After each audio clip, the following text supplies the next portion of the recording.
I'd be lying if I said I didn't give serious consideration to titling this something like How to Be a Real Man. But upon further reflection, I've decided I'm not so desperate for views as to lower myself to that level of clickbait. At least, not yet. But anyway, if you've paid attention to the attitude of my content and channel, you'll have doubtlessly come away with the impression that I lean strongly on the anarchist side of the spectrum, which is true. However, because I also wasn't born yesterday, I understand why a completely autonomous network of rational devils is not only impractical, but humanly impossible. But by the opposite side of the coin, I've said repeatedly in varying terms that if you don't take your life in your own two hands, there's no shortage of people who would take it from you for their own purposes. So, in an effort to consolidate these seemingly incompatible points of societal and individual interest, I've developed the on-screen code whose metrics are a simple barometer for your engagements with other humans. Basically, consider your every relationship as an investment. If you're not getting at least as much out of it as you're putting in, then you should look into spending your invaluable time and energy resources elsewhere. Now, of course, what you should or should not consider a significant return is up to your personal discretion, so I won't bog you down with piddling trifles or waffle about abstract morals. In short, do what works for you. If it stops working for you, then stop doing it. Simple as. I've said it before and I'll say again. The world doesn't owe you shit, that's true, but that also means you don't owe it, or its sycophantic dogs, anything either. Nobody cares about you for you. Live for yourself, because you're the only one who will. That doesn't mean you don't care for others also, but never allow anyone to guilt you into thinking that you owe them a better life.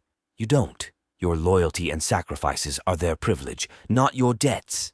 If you did not cause a problem, then it's not your problem. And anyone who's telling you otherwise is trying to goad you into a snare so they won't have to spend their resources on baiting it. Now, with that all said, I won't lie. This video's as short and sharp as it is, primarily because there's not much explanation that needs doing, but also because I just wanted to pump out something quick and easy this week, and this was the most opportune option I had to hand for that.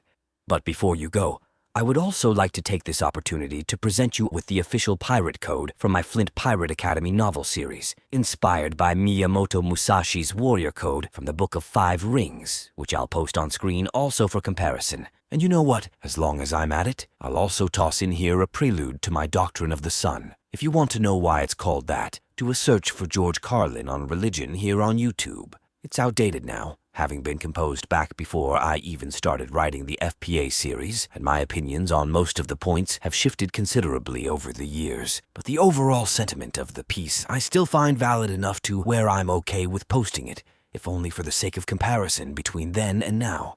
All right. I think I've about said all I have to say on this matter. If you follow me on X or are a part of the Discord, both of which will be linked below, you'll have not only seen all the afford diagrams, but also been privy to many strange and wild conversations, metaphysical documents, esoteric rants and such like.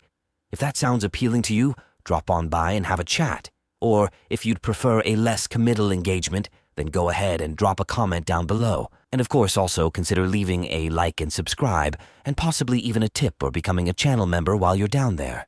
Also, I'd be remiss if I didn't plug my books, both novels and eccentric thought pieces, on Amazon, also linked down in the description.